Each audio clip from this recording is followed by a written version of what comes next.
senador del PRI. Esto dijo ayer el senador Adán Augusto López respecto a la mayoría. Bueno, hay quienes interpretan que son 85, porque dicen que cuando es resto mayor o resto menor de 50, entonces se reduce. Cuando es resto mayor de 50, pues ¿cómo se llama? Se escala. Entonces vamos a esperar. Yo soy un estricto legislador, estrictamente respetuoso de lo que dice la ley. ¿Pero supera los 85 o no? Bueno, dice la ley que es 85.36. Si Pitágoras no falla. ¿No sube a 86? Vamos a dejarlo a la interpretación. Bueno, el doctor Lorenzo Córdoba, consejero presidente del INE, está en la línea.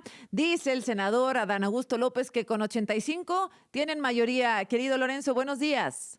Muy buenos días, Azucena.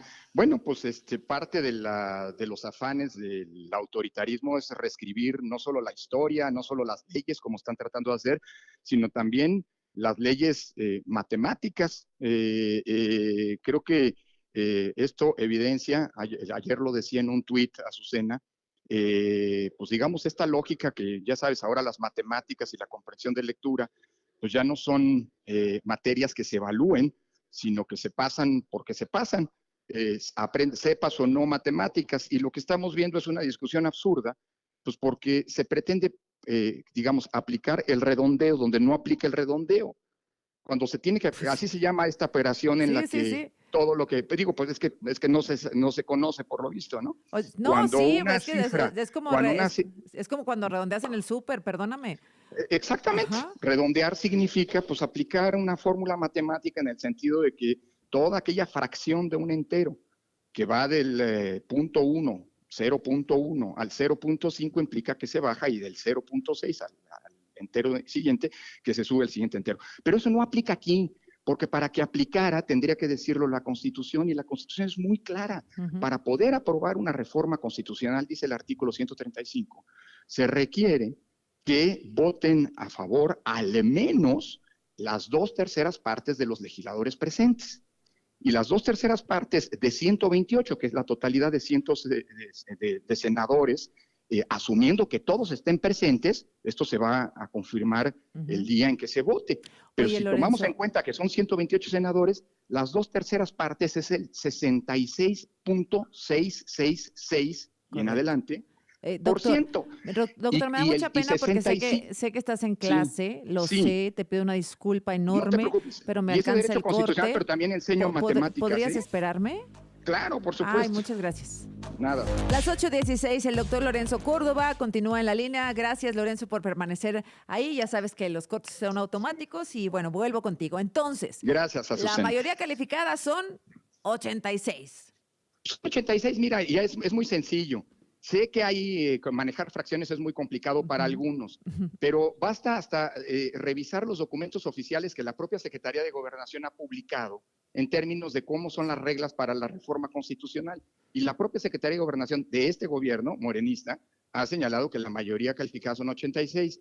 Si tú haces una simple regla de 3, 85 senadores, que es lo que dice, votos, que es lo que dice Adán Augusto, y otros que necesitan, si tú lo multiplicas, haces esta regla de 3, multiplicando sobre 128, que es el número total de senadores existentes, te da un porcentaje de 66.04.4.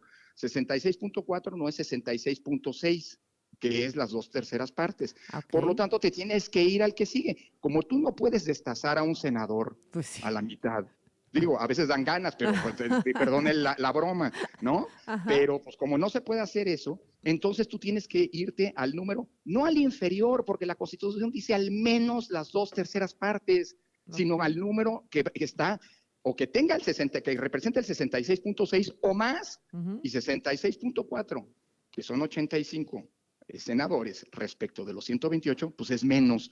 Entonces, pues es una discusión absurda, pero que evidencia cómo pues ante esto que está discutiéndose, y hablabas ahora mismo con el senador Riquelme, pues que esa batalla por un senador que probablemente pueden conseguir, el Estado tiene muchos mecanismos, tiene a la UIF, y la han utilizado, ¿no? Para presionar, tienen a la Fiscalía, aunque es autónoma, pero pues que en muchas ocasiones ha pues ahí están, por ejemplo, las acusaciones de uso de denuncias penales que hizo Sergio Gutiérrez Luna y que en el pasado para presionarnos a nosotros cuando éramos consejeros del INE también utilizaron. Es decir, el Estado tiene muchos mecanismos, tiene recursos, etcétera, para poder hacerse de ese otro voto, más allá Pues de sí. también eventualmente convencer a alguien. Pero esto evidencia Lo que pasa es que también les cómo vamos a están conocer. dispuestos a todo. Sí, y también vamos a conocer, Lorenzo, porque bueno, una cosa es la presión y yo sé que es muy difícil, muy complicado vivir en medio de esta presión del gobierno, pero vamos a ver quiénes tienen la cola más larga.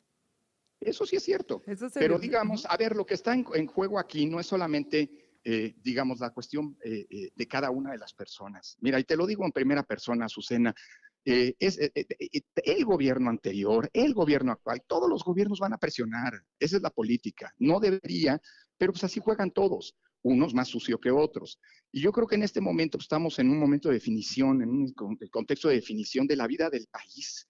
Y creo que aquí es muy importante esto que está ocurriendo, que los propios senadores estén dando la cara. Los senadores son gente que ha sido elegida por la ciudadanía y que tienen que responder públicamente a sus votos.